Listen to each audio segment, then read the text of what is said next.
آپ یقین جانے میری فیملی کو جلدی پتہ چل گیا.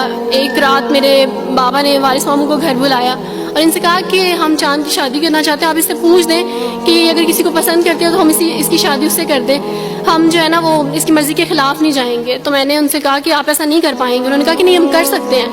مجھے یہ تھا کہ مجھے پچھتاوا نہ رہے کہ میں نے شاید اس دن پاپا سے بات کرتی تو پاپا مان جاتے. تو میں نے ان سے کہا کہ پاپا میں ایک مسلمان مرد سے شادی کروں گی, آپ ایسا میرے لیے کر سکتے ہیں؟ اگر آپ کسی مسلمان سے میری شادی کریں گے تو ٹھیک ہے, میں شادی کرنے کے لیے تیار ہوں. میری گھر میں ایک سناٹا چھا گیا اور اس خاموشی کے بعد جو ہے یعنی سب فیملی والے رونے شروع ہو گئے. انہوں نے کہا کہ آپ اپنے مذہب میں واپس آ جاؤ. لیکن یہ ہے کہ میں دین اسلام قبول کر چکی تھی. آپ یقین جانیں جس طرح لوگ مختلف ہیں اسی طرح ان کے مسائل بھی مختلف ہیں. مجھے مینٹلی بے انتہا ٹارچر کیا گیا. مینٹلی مجھے یعنی اس چیز کا احساس دلوایا گیا کہ ماما پاپا روتے ہیں. میرے پاپا نے آپ یقین جانیں خود کو پھانسی لگانے کی کوشش کی میری آنکھوں کے سامنے. میری ماما نے خود پہ پیٹرول ڈال دیا اور خود کو جلانے کی کوشش کی میری آنکھوں کے سامنے. اور میں اپنے روم میں بیٹھ کے یہ کہتی تھی کہ اللہ اگر میں حق بھی ہوں نا تو میری فیملی کو کچھ نہیں ہونا چاہیے. پھر بہرحال مجھے میری فیملی سے نکال دیا گیا یہ اس ڈر سے کہ میری وجہ سے دوسرے بہن بھائی بھی اس راہ پہ نہ چلے جائیں. اور وارث ماموں کو بلا کے مجھے گھر بھیج دیا گیا, ان کے گھر بھیج دیا گیا. جب میں گھر سے آ رہی تھی تو وارث ماموں نے کہا کہ بیٹی اگر آپ کا کوئی سامان ہے تو آپ لے لیں. تو میں نے ان سے کہا کہ اس گھر سے صرف ایک ہی چیز میرے ساتھ جا رہی ہے اور وہ ہے میرا نام جو ماما پاپا نے مجھے دیا تھا. میں چاند رات میں پیدا ہوئی تھی اس لیے انہوں نے میرا نام چندہ رکھا تھا. بس وہ نام لے کے آئی. آپ یقین کریں ہمیں کہا جاتا ہے جبرن اسلام قبول کیا جاتا ہے. اسلام قبول کرنے کے بعد وہ جبر کیا جاتا ہے کہ آپ سوچ بھی نہیں سکتے.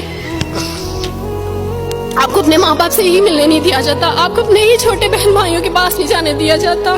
آپ میں ہاسپٹل میں تھی ڈیلیوری کے ٹائم. آپ یقین جانے میرے پاس کوئی بھی نہیں تھا جو مجھے بیڈ سے اٹھا کے بٹھا سکتا. ایسے موقع پہ مجھے اپنے اپنوں کی ضرورت تھی لیکن میرے اپنوں کے جبر نے میری ماما کو مجھ سے دور رکھا, میرے بہن بھائیوں کو.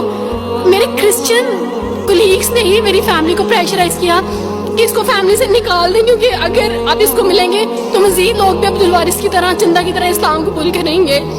میں نا ہاسپٹل میں لوگوں سے کہتی تھی کہ مجھے بیڈ سے اٹھا کے بٹھا دیں, سیزیرین کے بعد میں اٹھ نہیں سکتی, میرا بیبی رو رہا ہے, کوئی مجھے بیبی پکڑا سکتا ہے.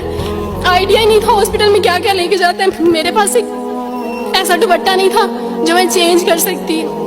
ایسے موقعوں پہ آپ یقین جانے آزمائش اور جبر اسلام قبول کرنے کے بعد ملتا ہے. مجھے آپ سب سے توقع ہے, آپ سب اسلامک اداروں سے توقع ہے کہ اب آپ ہمارے لیے سٹیپ لیں. ہمارے اپنوں نے تو ہمیں چھوڑ دیا, انہوں نے جو ہمارے ساتھ جبر کیا اس جبر کے بدلے آپ ہمارے ساتھ نیکی کریں. اب آپ کیا سٹیپ لیتے ہیں نیو مسلمز کے لیے جن پر یہ الزام لگایا جاتا ہے کہ ان پہ جبر کیا جا رہا ہے؟ ہم پہ جبر نہیں, ہم پہ جبر اسلام قبول کروانے والوں نے نہیں کیا بلکہ جن کے گھروں سے ہم آئے تھے اسلام قبول کرنے کے بعد جبر تو ان کی طرف سے تھا.